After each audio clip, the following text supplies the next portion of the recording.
ओम नमः शिवाय। आज की मेरी यात्रा है बाबा बैद्यनाथ धाम झारखंड के लिए।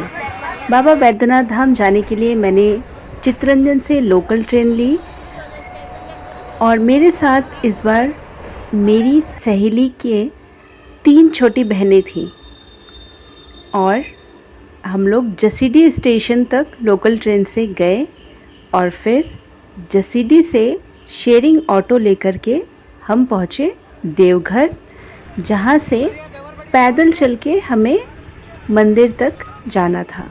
ऑटो वाले देवघर में छोड़ देते हैं मंदिर से थोड़ा सा पहले चौराहे पे, जहाँ से गलियों से चल कर के हमें मंदिर जाना था। और हम पहुँच गए और हम चल दिए मंदिर की तरफ। गलियों में कुछ दुकानें दिखने लगी, आगे चलने लगे, थोड़ी और दुकानें दिखने लगी। यहाँ पे मेन फेमस जो चीज़ें मिलती हैं देवघर में वो है पेड़े, यहाँ के बहुत फेमस होते हैं, और चिड़वा जिससे पोहा बनता है वो भी बहुत फेमस होता है।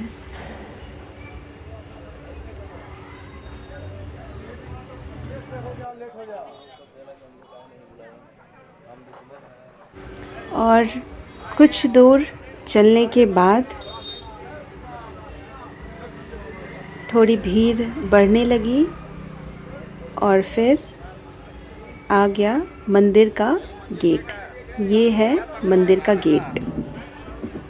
और मंदिर में प्रवेश करते हमें एक पुजारी जी मिले, जिन्होंने हमें बताया कि यहाँ से हमें पानी लेकर के लोटे में, जिसका मामूली सा कुछ शुल्क लगता है, शिव जी पर चढ़ाना है। और अंदर से ही हमें पूजा सामग्री भी खरीद कर मिल गई थी। मंदिर के अंदर बहुत अच्छे दर्शन हुए क्योंकि भीड़ बहुत ज़्यादा नहीं थी। पूरे भारत में सिर्फ यही एक लौता स्थान है जहाँ पे शक्तिपीठ और ज्योतिर्लिंग एक साथ है।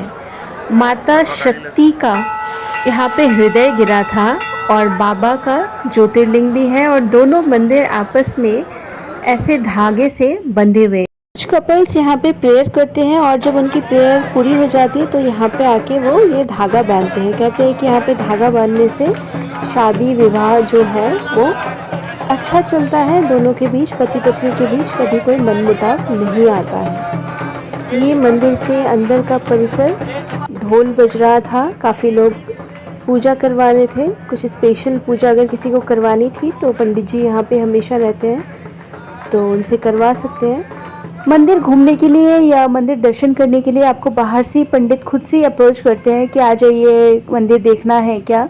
तो हमने जो पंडित जी किया था ये थे हमारे साथ, इन्होंने हमें अच्छे दर्शन करवाए थे। उसके बाद मामूली सी दक्षिणा लेते हैं। ये कोई बड़ी पूजा करनी होती तो उसकी बड़ी दक्षिणा लेते हैं। कुछ लोग यहाँ पे बलि भी चढ़ाते हैं क्योंकि माता शक्ति का स्थान है। पूजा हमारी समाप्त होने के बाद हमने यहाँ पे थोड़ा सा ब्रेक लिया था, ये खाया था हमने, और फिर हम लोग कुछ देर रुके थे क्योंकि हमारी ट्रेन अब शाम की थी, हमारे दर्शन जल्दी हो गए थे, तो काफ़ी सारा वक्त था। तो हमने सोचा आसपास थोड़ा घूमा जाए, तो हमने ऑटो लेकर के, लोकल शेयरिंग ऑटो लेकर के हम पहुंच गए थे नौलखा मंदिर। नौलखा मंदिर कृष्ण और राधा जी का मंदिर है।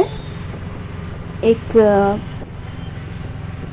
देवघर से थोड़ी दूर पर है, ऑटो वहाँ से मिल जाते हैं, शेयरिंग ऑटो आराम से। और फिर हम लोग ऑटो से कुछ देर जाने के बाद पहुंच गए थे नौलखा मंदिर। ये है नौलखा मंदिर। ये 9 लाख रुपए से बना हुआ था उस वक्त, तो इस वजह से इसका नाम नौलखा मंदिर है। तो काफ़ी शांत वातावरण था, उतनी भीड़ थी नहीं।